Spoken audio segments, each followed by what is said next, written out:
The following program is a public access production. Comcast is required to provide time on this channel and make it available pursuant to franchise agreements with the communities we serve. Comcast is not affiliated with the following program or the producers of public access programming and is not responsible for the content. The following program does not reflect the opinions of Comcast or its affiliates.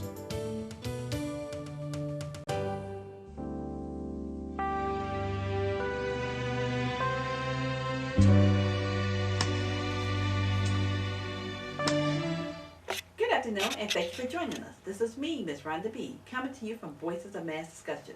I have with me here today an author. Her name is Cole Dillon. Met her actually on Facebook, so that's the bright side and the good part of Facebook, because you do, they call the people on Facebook, the regulars call themselves a Facebook family, and so you meet some positive relationships if you use it for the message that's intended. So she had come out and supported a different event I was doing, reaching out to our young people.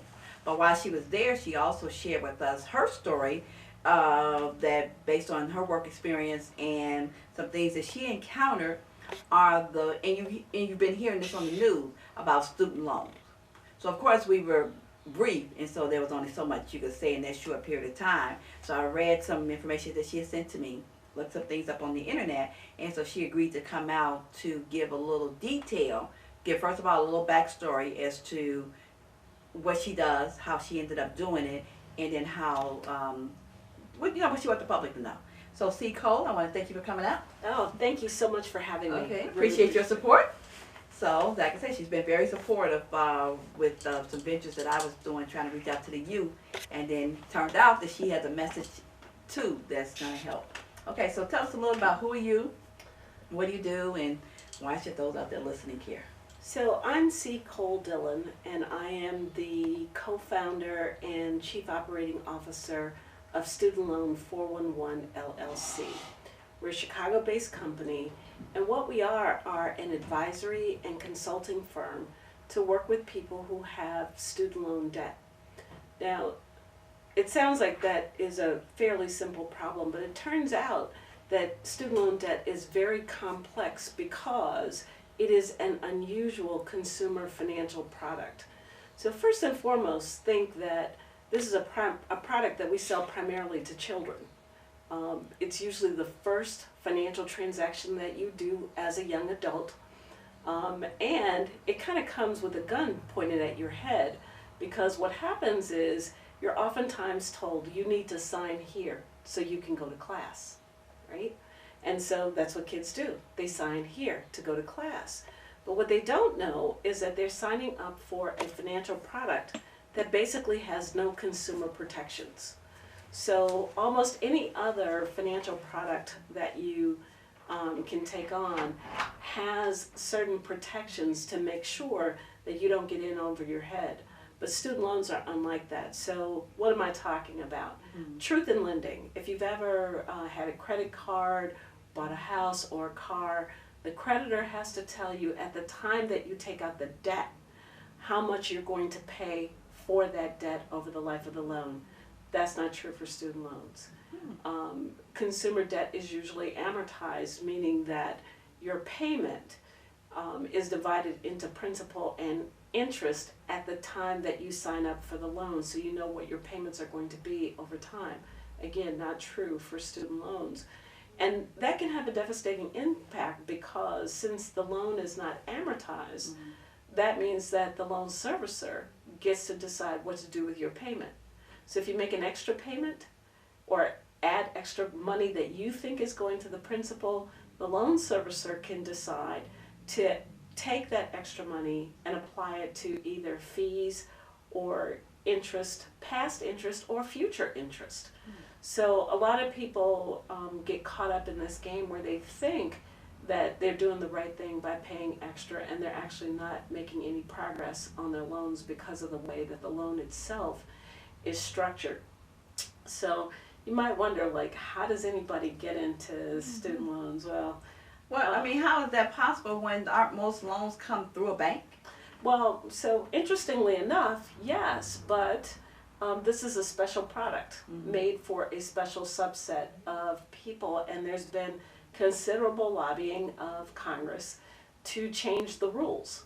So, and that's exactly what's happened. And, you know, this is a product that's primarily sold to young people, and they're often not politically astute. So they're not pushing back at the poll saying, you know, for the politicians who are advocating these draconian policies as they relate to student loans. They don't come out to the polls in droves and vote them out of office for creating these draconian products. Now, your book says, don't finance what you can't afford. Right. Well, in that case, any student that's on their way to college, they can't afford any of that.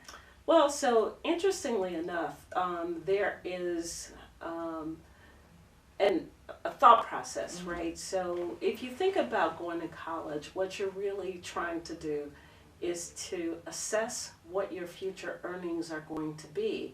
And then based on what you think your future earnings are going to be, you borrow today with the understanding that you will be able to pay that back based on your future earnings. The problem is that nobody sits down with students to say, if you borrow $100,000, you need to make $200,000 to be able to service the debt.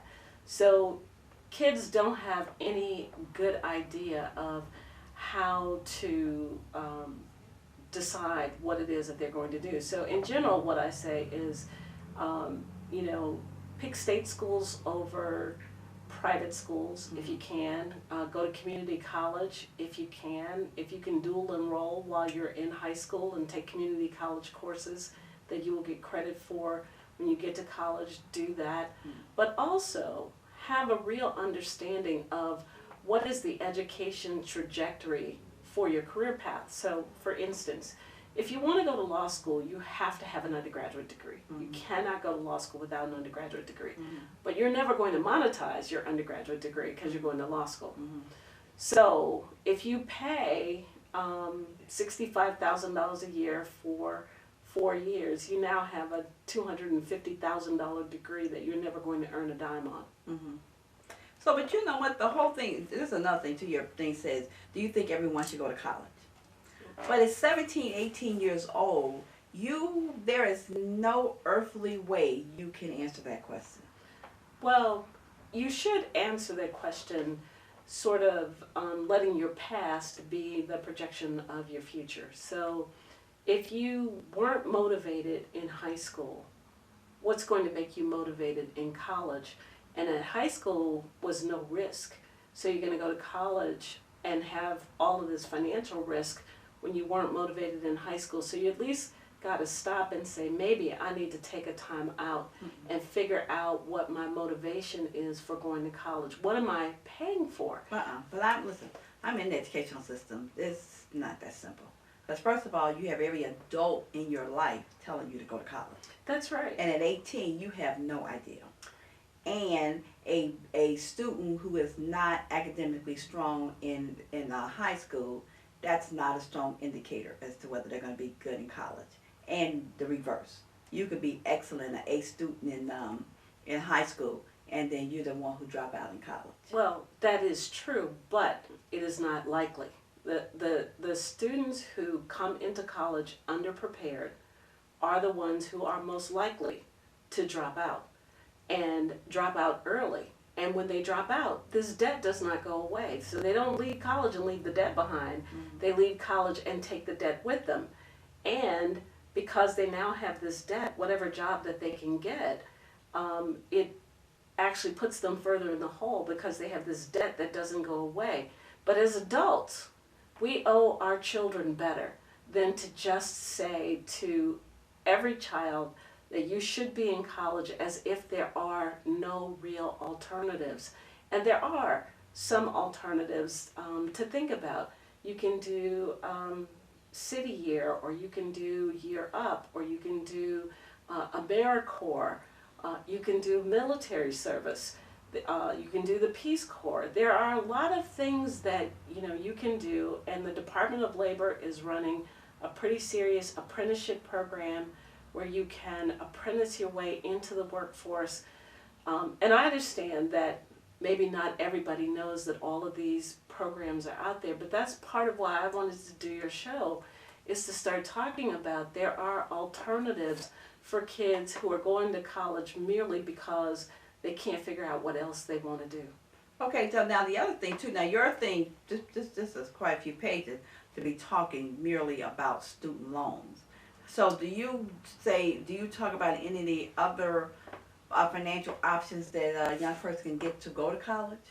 So I don't really talk about it in that book. What I do try to do in this book is to help you understand the history of student loans and the politics behind student loans. This is a political product more than anything else, because the student loan industry is a multi-billion-dollar industry. Actually, it's a trillion-dollar industry, and they're very powerful. So the largest student loan servicer, everybody knows Sallie Mae. It has a new name. It's now called Navient.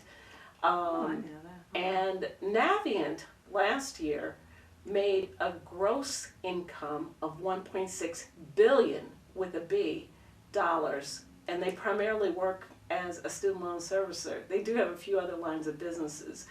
Their net income was $1.3 billion with a B, right? So, But how is something so important so unregulated? well, you know, interestingly enough, they would not say that it's unregulated. But all the regulation goes in one direction, and that's part of why, Rhonda, it was so important for me to do what I do, because there are very few people who do not work for the loan servicing industry who really understand student loans and understand the ins and outs and can kind of help you. Now, who comes to you? A person who's already in debt or prior to getting the loans? Both. Mostly, most of my consulting customers are people who are desperately in debt and are looking for a way to make their debt affordable. And then how do you help them? Because you can't bankrupt out. That's right, you can't. But in 2007, Congress passed a law called the College Cost Reduction and Access Act. And what that law did was it created income-driven repayment plans. And what that means is that if you have a student loan, you are not obligated to pay back more than 15% of your adjusted gross income as your student loan payment. Now, the problem with that is that when Congress passed the law in 2007, they told the student loan servicers to go out and tell everybody. It's now 2015, and just over 1 million people have entered that program. There are an estimated 47 million student loan borrowers, and there are an estimated 24 million student loan borrowers who are in distress. So in essence, if you were going to school and you thought you were going to go to medical school to be a doctor, but you got derailed and you ended up being a biology teacher. So now instead of being saddled with the burden of paying it as if you had a doctor's income, they're only supposed to take 15% of your now teacher salary. That's right. That's something people need to know. Right. And interestingly enough, under the program, it also recognizes that you could make so little money that you shouldn't be obligated to pay. So the lowest payment that you could receive in this program is actually zero. But then what's the benefit of not making a payment since it never goes away? Well, it does go away, and that's the wonderful thing about this College Cost Reduction and Access Act. The program shifts from actually taking on the obligation to pay back dollar for dollar what you borrowed, but to enter into a new arrangement where you agree to make the agreed payment for a requisite period of time, which is either 10 or 20 years. And at the end of that period, no matter what you owe is forgiven. Okay, that's interesting. And the public doesn't know about this? Largely, no. They're starting to become more aware that there are these programs out there, but the programs are quirky. So there are probably 16 different kinds of federal loans, and they have different rules to them. only certain forms of federal loans qualify for this program, although almost all federal loans can be easily converted to the kind of loan that does qualify. But if you don't know that, you're now dependent upon your loan servicer to tell you. The problem is your loan servicer has a conflict of interest. They make more money the more you pay and the longer that you stay in debt. So basically Congress has told them, ignore your business model, do the right thing for your customer, and that's really not happening. So basically, you are going from the premise that if you don't get the scholarships and grants to go to college, and you can't work and pay for it out of pocket, that they need to reconsider that plan? Well, I think that you certainly need to consider affordability. It needs to become a lot higher on the scale. So, most people think that nirvana is sending your child to Harvard, right? And Harvard costs about $65,000 a year. But so you can send your child to Harvard and pay $65,000 a year, but you're also condemning them to a lifetime of debt. And even if they go to Harvard, it does not necessarily mean that they're going to get a job that's going to pay enough, that's going to let them pay off $250,000, even if they pay it over the rest of their working lives. Well, it's sort of like 6 in one and half a dozen in the other. Well, the more important thing to say is, if you walk to the C-suite, the executive suite in almost any company, and ask people where did they go to school, they're not likely to say Harvard or Stanford. They're likely to say colleges with names that you never heard of, because really the workforce rewards skill. So it's important to get your degree and to become very skilled at what you do in your field and let your skills speak for you. But what we've taught people is that degree brands are a shortcut. If you go to Northwestern, you get to go to the front of the line. That might be true for your first job interview, but it's not going to be true as you climb the corporate ladder.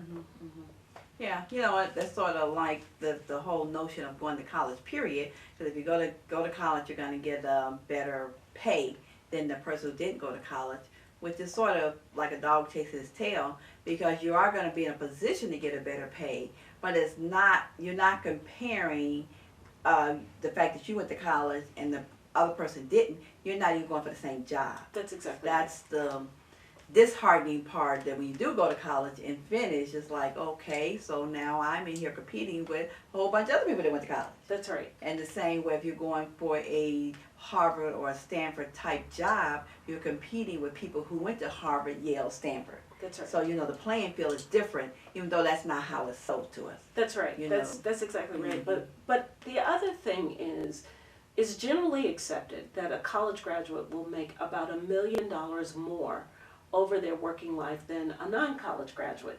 And that presumes that you graduated in the 75th percentile of your high school graduating class.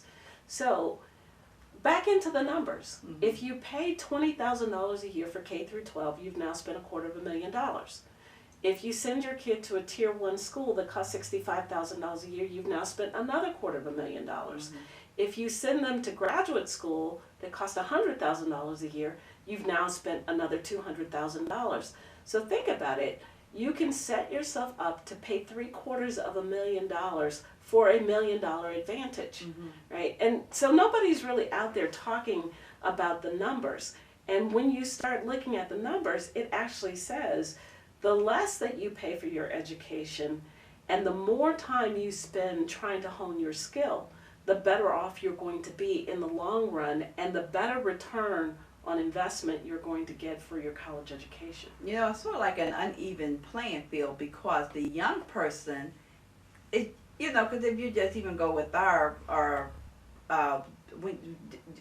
when you came out of school originally, what type of work were you doing? My first job out of college, I graduated in 1978, which was the first serious recession post the 1950s. And so jobs were hard to come by. My first job was in the field of insurance, and I was probably the only young person in there, and everybody else was at least 25 years older than me. But it was a stable company, and it was a well-paying job. But the difference between then and now, I went to Northwestern, so I like to pick on Northwestern because that's my alma mater. And what was your degree in? My degree was in education, Oh, okay. and I graduated from Northwestern with $7,000 in debt, which I paid off at $30 a month for 10 years. But my first job out of college, I made $11,700. So I made 1.5 times what my debt is. Today, kids are graduating from college, and the reverse is true. Their debt is 1.5 times their income. Okay. So from the time you went to college, so now you start off in insurance, and you've made a career change. So you're doing I've made something. several career changes. Okay. So that's my point when the life is sort of upside down, because such a serious decision, you're pressured to make at 17, 18 years old. That's right. And we pressure young people into making those decisions as if they're lifelong decisions. That's right. So in the same way with myself, I'm back in the educational field now. I started off in the educational field, did a million things in between, Right. ended up back in the educational field. So what's not fair to young people is you're making a decision. They should be encouraged to make a decision, similar to what you're saying, based on what they think they want to do, with the commitment of being good at whatever they chose. That's right. Not, this is a lifelong decision. Well, with a few exceptions, and even those have changed. I mean, because we do the video production, and you would be amazed at how many lawyers and medical professionals that shoot weddings. Right. Because that's what they enjoy doing. Right. So they went to college, they made these lifelong commitments. You know, not so much that they're in student debt because they've either paid it off or whatever. That's not the point. The point is the career path change. That's right. And so as a young person, you don't know that at 18 years old. Well, and that's why it's so important to come back and talk about the money of it, right? When I got my degree, most of my peers only have one degree. I happen to have two. But most of my peers only have one, because in the 1970s, you were one and done. If you got a degree, you were in 4 or 5% of the population that had a degree. Now the number of people who have a degree is, getting up in the, the high 20s, low 30s. So it's not as rare as it used to be. And the number of people who get one degree are much more likely to get a second degree. So if you were one and done, and you only made that investment, and you got out of school and you made more money than you spent on your education, great. But if you get out of school today and the one degree is not terminal for your field or your career, and you need another degree to get to the level that you want to be, and the first degree cost more than you could ever make, you can see how, we're putting kids into a lifetime of debt without really thinking about it. But also, the other thing that we don't think about, so my last job before I started doing this was, I was a technologist. I was the chief technology officer at Chicago State University, responsible for all of the university's technology, its network, its computers, its website, all of that. And that's a long story about how I got there. But in technology, the product cycle is down to 3 months. So let's see, we're going to spend 4 years educating you in a discipline that's changing 3 months at a time. So, one of the things that we really do need to think about is that the way that we've set out learning is actually rapidly becoming outmoded. Like if you think about a master's degree, what a master's degree used to mean, or is supposed to mean, is that you mastered all of the literature in your field. But we're now publishing more literature in 1 year than we used to publish in a decade. So a family is really, like saying, a pickle, because, I also graduated in the 70s as well. The funny part, or the ironic part, I don't know if it's funny or not, but when I went to school, we had scholarships and grants. But if I had to get a student loan, then I wouldn't have done it. Right. Personally. That's just me at the time. My mom wouldn't have been in a position to do it, and I would have chose not to do it. Right. But what happened though, family pressure, it would have been so important to my mom, she would have wanted to take that risk.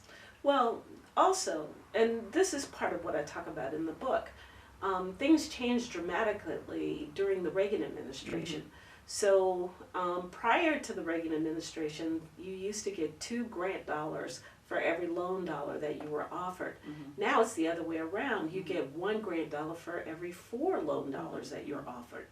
So, and that comes largely out of the 65% cut that the Reagan administration put in the Department of Education, and subsequently other presidents have felt pressure to cut the Department of Education. And it's kind of like we're not thinking about what the context of that is. So if you go back to the 50s and the 60s and the 70s, we all put our money in the tax pool, and we said, okay, all the kids who want to get educated can get educated at a reasonable price. We're still all putting our money into Carter the tax. said that, and that's why he turned out not to be a very popular president. So then after that, then Reagan came along and said, well, that was a dumb plan, because they went to school, they got those scholarships, they got the grants money, and then they still, and a lot of people still didn't finish school. Well, So, the goal, I'm not saying I agree with him, but that's how he was able to make that argument. well, Because Carter's like, take the money, get an education, your life is going to be better. Then Reagan said it didn't happen, they took the money, they didn't get the education, their life is no better. well, and so now look at the legacy of Reagan, right? Now we're burying our kids in debt that they're not going to get out of in a lifetime. I mean, like one story that I could tell you about a client that I have early on, she went to a private university from her undergraduate degree all the way through her PhD. So about 14 years she was in school. When she got out of school, she was $400,000 in debt. She got a job where she made $80,000 a year. Her student loan payment was 80% of her salary. Now, you know what I like, this is the one thing I do like here, is it says don't finance what you can't afford. But the problem is life works in the reverse. The things that, you know, when we were kids, I had an aunt who used to always say that youth is wasted on the young. That's right. Of course, that made no sense at that time. But now I understand. But life works best in reverse. Because the things we know now, we would do well to go to college, get these degrees, and, you know, we would do well. Even though as in the older you get, you don't have that same mindset and discipline to go to college as when you're young. But I do agree with this premise. The premise is not going to fly. It's a hard sell, and parents are much too emotionally invested in their children to accept that reality. Well, so, you know, again, it's all about context. So, you know, I told you I was the CIO, and I lived and worked in San Francisco or the Silicon Valley for about 25 years. And all throughout the Silicon Valley, you see these examples of people who don't have degrees but who've done incredibly well. The Bill Gates of the world, the Steve Jobs of the world, the Mark Zuckerbergs of the world, so it doesn't matter what generation you're talking about. There are these captains of industry who've done incredibly well without an education, but what they have had is great skill at what it is that they do. Now, we do have to find balance, right, between, you know, education and skill. But I think in many, many families, we've overbalanced on the education side because we've given it this magical quality that as long as you get an education, life is going to be really good. But I can tell you that I have very, very educated people who walk into my office every day who are drowning in debt, and they have jobs, but these jobs are not paying well in this time. So, you know, I see plenty of lawyers who spend $200,000 on their education, and they make $45,000 a year. Yeah. I used to be a paralegal, so I met plenty of them that were down there doing the same thing I was doing. That's right. I'm like, oh, okay, something wrong with this picture. That's right. Or like I say, when we do the video production, you know, you'll go and you'll be videotaping a wedding or taking pictures at a wedding, and then you'll talk to another videographer there, and they'll tell you that they used to be a lawyer. What in the world are you running around here shooting somebody's wedding? But that's what they love to do. Their passion now has, you know, since the career didn't work out anyway, they went home and said, hey, honey, I might as well do what I enjoy doing. Since I'm going to be broke, I might as well be broke my way. Well, so one of the things to think about is there has never been a better time to be able to create a business out of something that you're very passionate about or very skilled at.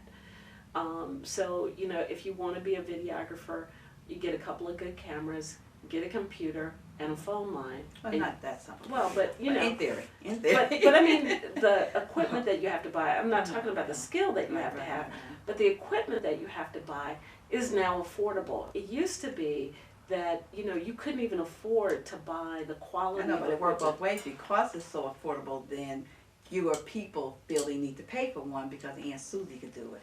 But I get your point, though. That's not your point. Our time is winding down. But the decision to go to college and not to go to college is a very emotional one. That's right. Mostly psychological, but it's very emotional. Very few parents are going to even suggest that their child is the one that shouldn't go to college. Well, I'm not saying that their child should. No. I'm just talking Right. to the public. I'm not saying that you're saying that, but the reality is, this is the part that sticks with me. Don't finance what you can't afford. Okay, so let's talk about what is affordable. Mhm. Community college is affordable for everybody. Mhm. So if you let your child do their first 2 years at community college Mhm. and then go off to Northwestern, Mhm. right? Your cost just went from $250,000 to $125,000. And some parents are starting to make that decision based on the maturity Right. of their child. That's right. They are becoming a little bit more wise. But I'm of the notion that if you don't get the grants, you don't get the scholarships, then that's not the college for you. Well, so here's the other thing to think about. About 60% of the cost of college is other than tuition and fees, Mhm. right? So a lot of people are actually paying for an experience that they want their child to have, and they're, you know, that's like living on a credit card. So if you're paying for the dorm with student loans, if you're paying, you know, for lifestyle kinds of things, that's something that you shouldn't do. So, you know, if you can, you know, let your kid commute from home, or live with a relative and, you know, live off campus. Give us your contact information because they're waving us down. Okay, so our website is www.schoolloan411.com. You can reach us by telephone at area code 312-544-0298, or you can email us at info at schoolloan411.com. Okay, and I want to thank Cole Dillon because this is great information. So a parent needs to contact her prior to your child getting out there in the student loan so that you get, you know, a little bit more in-depth and better educated. I obviously personally am an advocate of that formal education. They're going to higher learning beyond college. But I also strongly suggest that you don't do the student loan route. Because if there's a way, you know, I just like this saying here, don't finance what you can't afford. So there's resources out there, there's loans, there's some grant. So your child needs to maximize that. Scholarships, you know, parents really are big on trying to get their kids more geared towards scholarships. Because that's money, untapped money. That's right. You know. There's $16 billion of scholarship money that's available every year, and most of it goes unclaimed. It's untapped. I'm in the school system, so I know billions of dollars. And a couple of reasons why it's untapped. First of all, because you don't do research, so you don't know what's out there. Second of all, because you have not instilled the value or the importance in your student to do something as simple as get A's and B's. Right. You know, and that's not the hill to climb that you want to give it credit. So I can tell you that there is a resource that will help you. It's an app or website called Scholly. It's spelled S as in Sam, CHOLLY, Scholly.com, and it has nothing but scholarship information. So if you don't know where to go, don't know where to get started, go to Scholly.com, create an account, and then if you don't know how to look for a scholarship, think about who you are as your immutable traits. Scholarships for women, or scholarships for men, or boys or girls, however you want to see it. Scholarships for black people, scholarships for Jewish people, scholarships for redheaded For people. being firstborn in your family. That's right. A lot of options. Yeah. Give them that again. That's the whole benefit of listening to us for this 30 minutes. is to go on this website. So there is a website, and it is also an app. It's called Scholly, S as in Sam, CHOLLY.com. Create a free account, and it will help you find applications. And the young man, or scholarships, the young man who created this application found over $1 million in scholarship for himself, and then he turned around and made those resources available for other people to follow the same path that he took. And I thank him on behalf of all of you, and I thank you for being so resourceful.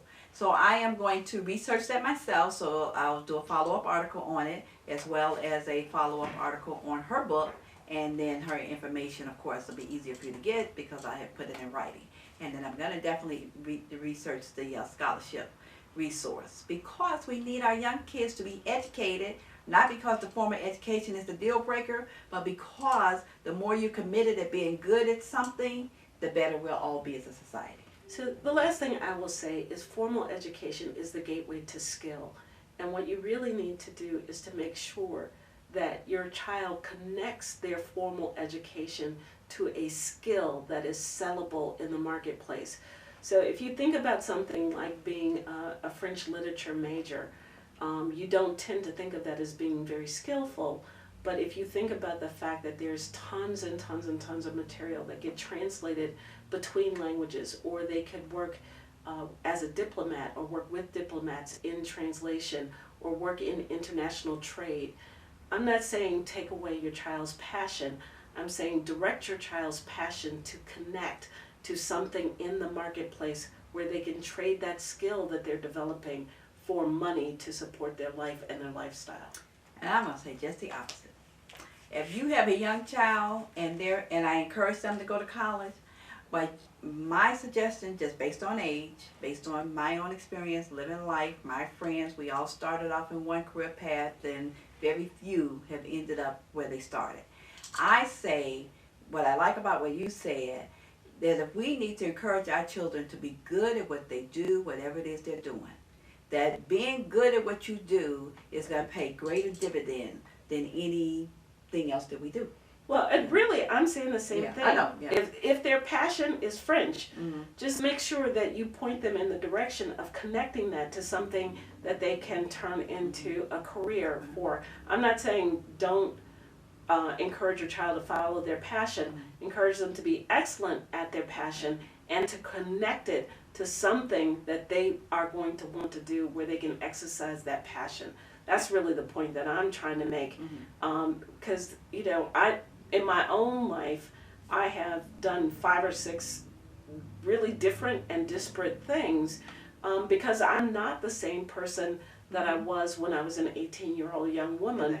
And there was nobody in my family who had ever gone to college before me. So I didn't get any direction from home either. It was just figuring it out on my own. And there's still plenty of kids who are going to have to figure this out on their own. But the shortcut, the thing that I can tell you that nobody ever told me, that, if I could go back and tell my 18-year-old self, it would be do what's in your passion, but connect it to a career path. Connect it to something that you can do and get paid for after you get out of school. Don't just study your passion without really thinking about how am I going to monetize it, because it's so expensive now. Yeah. And I disagree. That's why I say don't get the student loan. Just go to school. I encourage that. Find what you think you love, because I promise you, from the time you walk out that high school to the time you get to be my age, what you think you love is going to have changed several times. I say go for what you feel. And regardless of whether you see a future in the job market or not, because it changes. Life works in reverse. Nobody tells us that. Nobody wants to admit that. Life works in reverse as far as careers and all that kind of stuff going. So I just say, whatever you think you love, go for it, be good at it, and you're going to find a career. I promise you. If you go for what you know or for what you feel and you're good at it, I don't care if it's peeling tomatoes. If you're good at peeling tomatoes, you're going to get a career out of it. Even though I don't care how many statistics you take and how many books you read, I don't care how many people tell you. We just have a perfect example with the young black girl who's that ballerina thing. Didn't start until she was 13, considered to be too old to even be starting. No blacks ever did it. Told her don't do it because no blacks ever did it. Told her that she was too tall. Her bones were too big. Her breast was too big. And she got deterred so many times. But because she loved it, she kept doing it. And now even as a young woman, she's had reached the top of her field. I said, go for what you feel that you want to do. The money's going to come. Because otherwise, and don't get those student loans. Because this is what I found from my friends with those student loans. You can't be good at what you do because now you have to work to survive. That's right. So therefore you lose your passion in between. Like for myself, I came out of college, nothing, the picture they had painted. So I ended up, through the grace of God, with my family support, because my logic was the worst thing that happened, I ended up living back with my mother.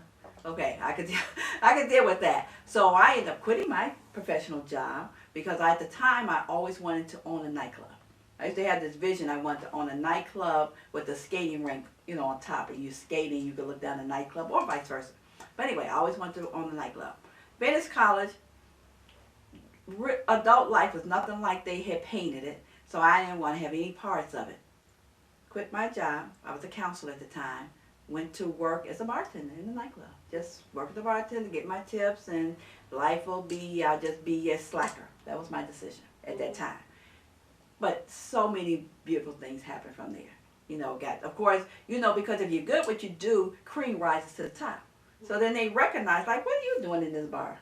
Not to mention I don't even drink. So we end up rising, becoming manager, part owner. Then went from there to a couple of other businesses. So I am an advocate of go for what's in your heart and in your soul. That money will come.